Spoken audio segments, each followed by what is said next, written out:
What if you came home and saw your younger sister sitting on your husband's lap? You ever felt the kind of betrayal that rips the floor out from under you? Not the kind you see in movies, neatly wrapped in dramatic music and perfect lighting.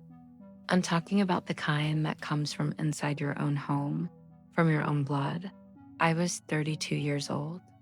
I had a life I'd built with my own hands, years of work, sacrifice, and trust poured into a marriage I thought would last forever. I believed I had a family who loved me, who would protect me no matter what, until one Sunday afternoon, when I heard laughter coming from my bedroom. Two voices I knew better than my own heartbeat, his and hers. Sunday smelled like rosemary, chicken, and fresh laundry. I'd spent the morning wiping down counters, humming to a playlist I'd heard 100 times, feeling that quiet pride you get when your life looks almost picture perfect.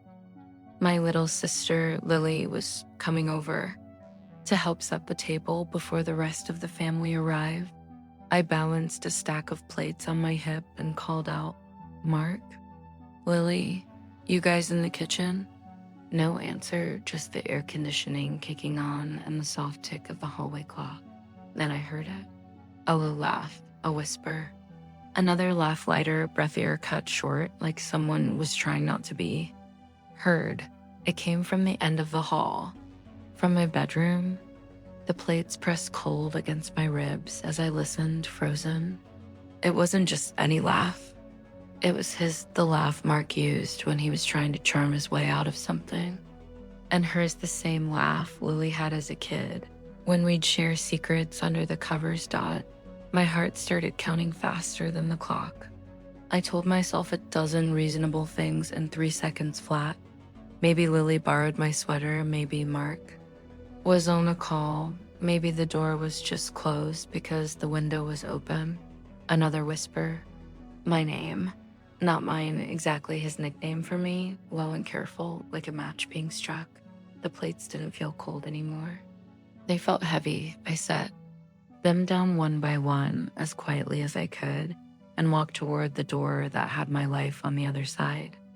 If you had asked me a week before that Sunday whether my marriage was solid, I would have smiled and said yes without hesitation. We had our arguments. Sure, Mark sometimes stayed too late at work, and I had a habit of taking on more responsibilities than I could handle, but nothing I thought we couldn't fix. I met Mark 8 years ago at a friend's backyard barbecue. He was standing by the grill, laughing with a beer in one hand, flipping burgers like he owned the place. He wasn't just handsome, he had this presence, this way of making you feel like you were the only person in the world worth talking to. When he turned to greet me, his eyes lit up like I was someone he'd been waiting for. We started talking that day and barely stopped for the next 2 weeks. By the time we went on our first official date, I was already halfway in love. My family adored him, especially my mom.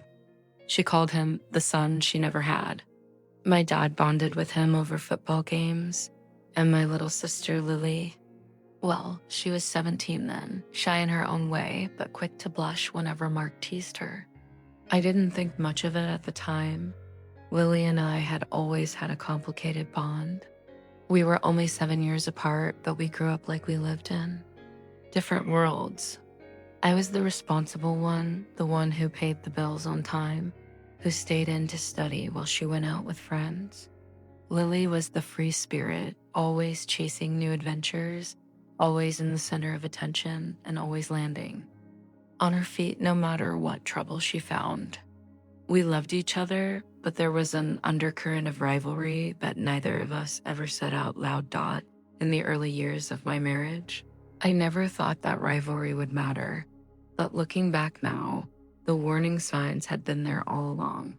There was the afternoon I came home early from work and found them in the kitchen.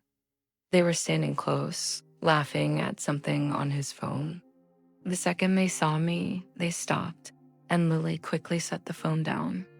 Mark gave me a wide smile, like he'd just been caught doing something innocent, and said they were just Looking at memes, I believed him. Then there was the night Lily borrowed one of my dresses without asking. It was a silk wrap dress Mark had bought me for my birthday, and when she walked into the living room wearing it, Mark's eyes lingered a second too long. He chuckled and said, "Looks better on you than on your sister." I laughed it off, but inside something twisted. There were smaller moments. 2 moments I dismissed because I didn't want to be the paranoid wife. Mark would answer his phone and step outside, speaking in a low voice. Lily would text me late at night, asking casual questions about Mark's work schedule.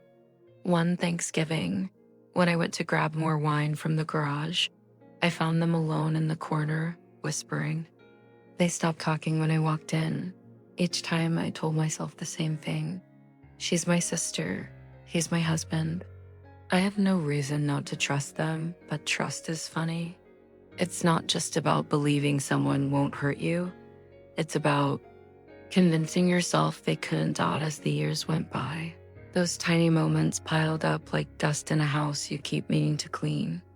I saw things I couldn't unsee, felt things I couldn't explain, but I kept pushing it all aside. The alternative, to believe they might be betraying me, was too painful to even consider. And then came that Sunday. I'd been in the kitchen, setting the table for the family lunch. Lily was supposed to be helping, but she disappeared down the hall. I figured she was in the bathroom or maybe checking her phone. Mark had gone to grab something from the bedroom. When I called their names and got no answer, I thought nothing of it, but then I heard it. That low laugh of Mark's, the one he used when he was trying to charm his way out of trouble. And layered over it was Lily's, higher, softer, and so familiar it made my stomach turn. I froze in place. It wasn't what they were saying. I couldn't make out the words. It was the way they were saying it.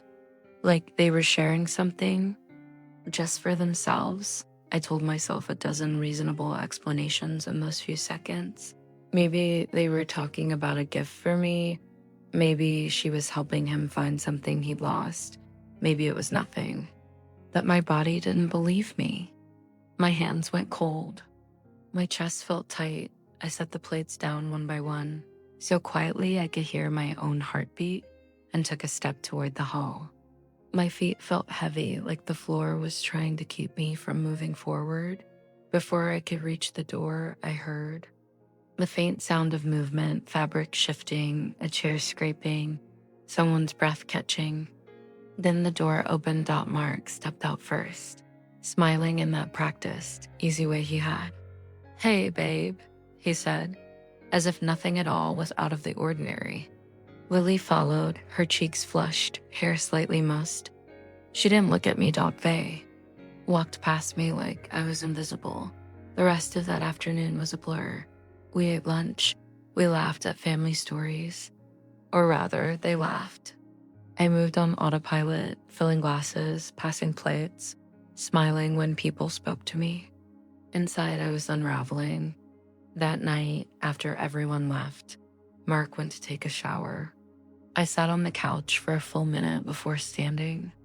I wasn't planning to do it, not until my eyes landed on his phone, sitting on the coffee table. He'd never hidden it from me before. His passcode hadn't changed in years. I picked it up. The first message thread in his inbox was with Lily. My fingers hovered over it for half a second before I tapped. The screen lit up with months of messages, late night chats, inside jokes, flirty comments, plans to meet while I was at work, pictures I didn't want to see but couldn't look away from. My throat closed. My hands shook. This wasn't just a fling. This was emotional, intimate, deliberate, and as the words blurred in front of my eyes, one thought took root in my mind. I've been a fool. I didn't confront Mark that night. Not right away. I closed the message thread, placed his phone back exactly where it had been, and sat on the couch staring at the TV without turning it on. My mind was blank and racing at the same time.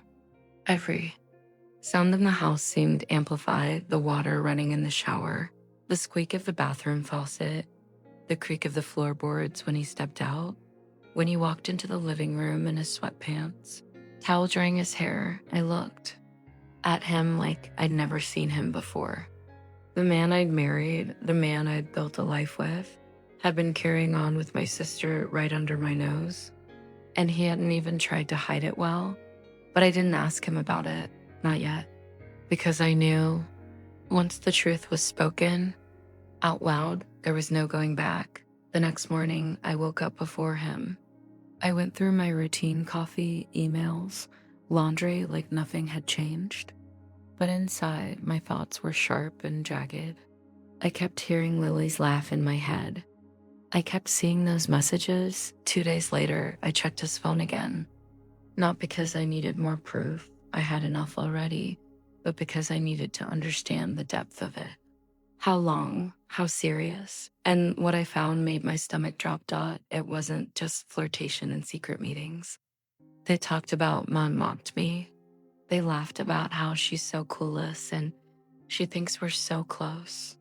There was a photo Lily had taken of me in the kitchen, cooking dinner, with a caption to Mark, "Your little housewife." That one broke something in me. That evening, I decided I wasn't going to stay quiet. I was going to confront them, both of them. Mark was in the garage when I walked in. I had my phone in my hand. The screen lit up with one of the more damning messages. I held it out to him. "What's this?" I asked, my voice steady but low. He froze. His eyes darted from the screen to my face. "It's not what you think," he said quickly. "Not what I think? Mark, she's my sister." He rubbed the back of his neck. "It just happened. You've been so busy lately." I held up my hand. Don't you dare make this about me." He sighed, leaning against the workbench. "It's not serious." I laughed, but it wasn't a happy sound. "Not serious? You've been talking to her for months, meeting her when I'm at work, sharing everything." Mark didn't apologize. He didn't beg. He didn't even look ashamed. That was the moment I realized the man in front of me wasn't the man I thought I'd married. I called Lily next. When she answered, her tone was sharp. "What?" "You and Mark," I said. "It's over." "You?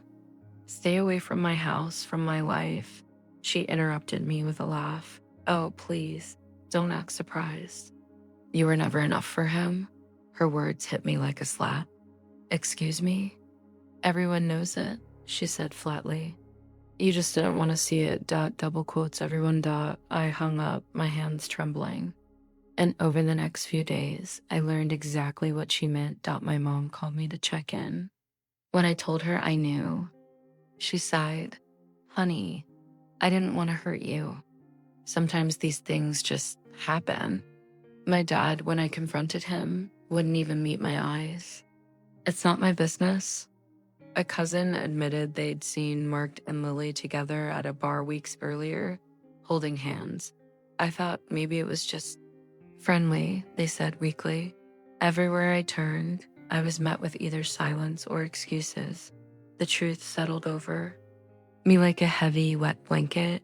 It wasn't just Mark and Lily who had betrayed me. It was my entire family. They'd seen it, known it, and chosen to keep it from me. I wasn't just hurt. I was humiliated. And the humiliation burned hotter than the pain. For a week, I moved through my days in a daze. I still went to work. I still answered emails. I still smiled at the cashier in the grocery store. But inside, I was replaying every interaction, every family gathering, every offhand comment that now had a different meaning. The way my mother once told me, Lily and Mark had such good chemistry when planning my birthday party. The way my father seemed to avoid being alone with me lately. The way Lily would sometimes smirk when she caught my eye dot had all been there. And I had ignored it.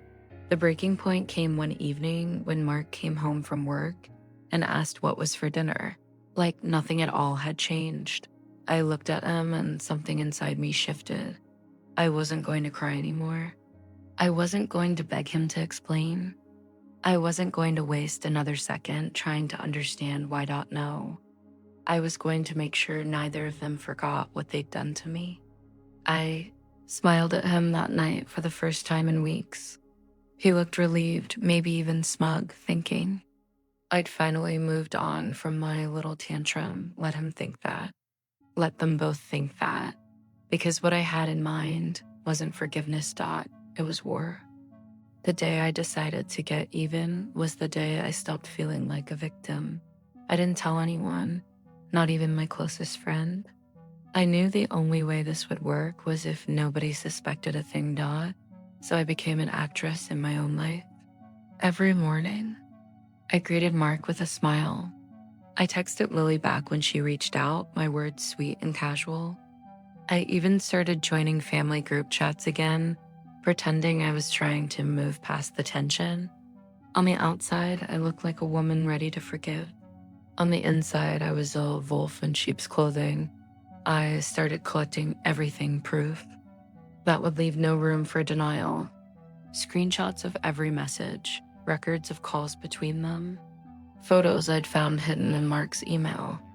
I even managed to get my hands on a couple of voice recordings, little snippets of conversations that made my skin crawl. I didn't want just to confront them. I wanted to end them, not physically, but socially.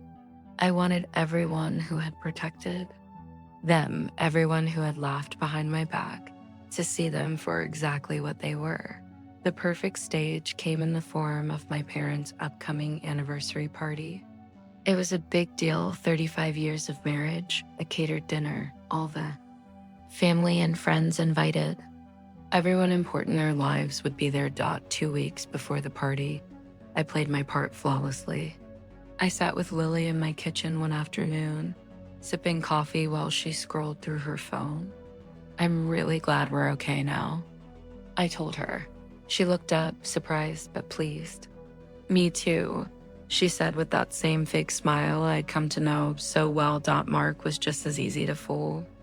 One night, I leaned against the counter and told him, I think I'm finally ready to put the past behind us. His eyes softened, and for the first time in weeks, he kissed me. I kissed him back, hiding the disgust that made my stomach twist off the night of the party arrived. I wore a deep red dress, bold, confident, the kind of color that says I am in control. Mark stood beside me in a crisp suit, Lily in a pale pink dress that made her look delicate and innocent. How fitting. The evening went smoothly at first. Champagne, toasts, small talk, laughter. I waited, smiling, my heart pounding not from nerves but from anticipation. When the time came for speeches, my father thanked everyone for coming. My mother beamed at him like they were the only two people in the room. And then my father handed me the microphone. I'd like to say a few words about love, loyalty, and family, I began, my voice steady. But instead of just talking, I thought I'd show you something. The lights dimmed slightly as the projector screen lit up behind me.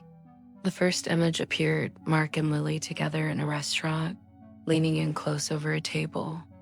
A murmur rippled through the crowd. The next slide was a screenshot of a text from Mark to Lily. Can't wait to see you when she's at work. Then another, a selfie of them in my living room, taken when I was away. The murmurs grew louder. Someone gasped. Slide after slide, I laid it all out, messages, photos, proof that no one could ignore. And then, for the finale, I played one of the audio clips. It was their voices, unmistakable. Lily laughing, Mark whispering something about me, both of them mocking me. The room went dead silent. I could feel every pair of eyes shifting between them and me. Mark's face was pale, his mouth opening and closing without sound. Lily looked like she wanted to disappear. I set the microphone down. That, I said quietly, is what loyalty looks like in this family. And I walked away. The chaos started immediately. My mother called out my name, but I didn't turn around. My father looked stunned, frozen in place. Guests whispered to each other, some shaking their heads, others glaring openly at Mark and Lily. Mark tried to follow me, but a cousin stepped in his path. "Not a good idea, man," I heard him say. I left the hall without looking back. The night air felt like freedom on my skin. When I got home, I poured myself a glass of wine and sat on the couch. For the first time in months, I felt calm. Not happy, not yet, but calm. The power was back in my hands. Over the next few days, the fallout was exactly what I'd hoped for. Friends stopped returning Mark's calls. Lily became the subject of whispered gossip in our extended family. The ones who had kept their secret avoided me, their shame too heavy to hide. Mark moved out a week later. Lily stopped posting on social media altogether. My parents tried to convince me to handle things privately, but I reminded them that they'd already chosen their side by staying silent. I didn't raise my voice. I didn't hide. I didn't have to. The damage was done. By the time the slideshow ended, the room was a graveyard of silence. No one clapped. No one congratulated my parents on their anniversary. The only sounds were the low hum of the projector and the occasional shuffle of a chair as someone uncomfortably shifted in their seat. Mark's lips moved, trying to form an explanation, but no sound came out. His face was drained of color, his eyes darting from me to the stunned crowd. Lily just stood there, clutching her clutch bag so tightly her knuckles were white. She didn't look at me, not once. I didn't wait to hear their excuses. I walked straight out of the hall and into the cold night air, my heels clicking on the pavement like a drumbeat. Each step felt lighter than the last. The next morning, the calls started. My mother's voice was sharp, almost scolding. "You didn't have to humiliate everyone like that, you know?"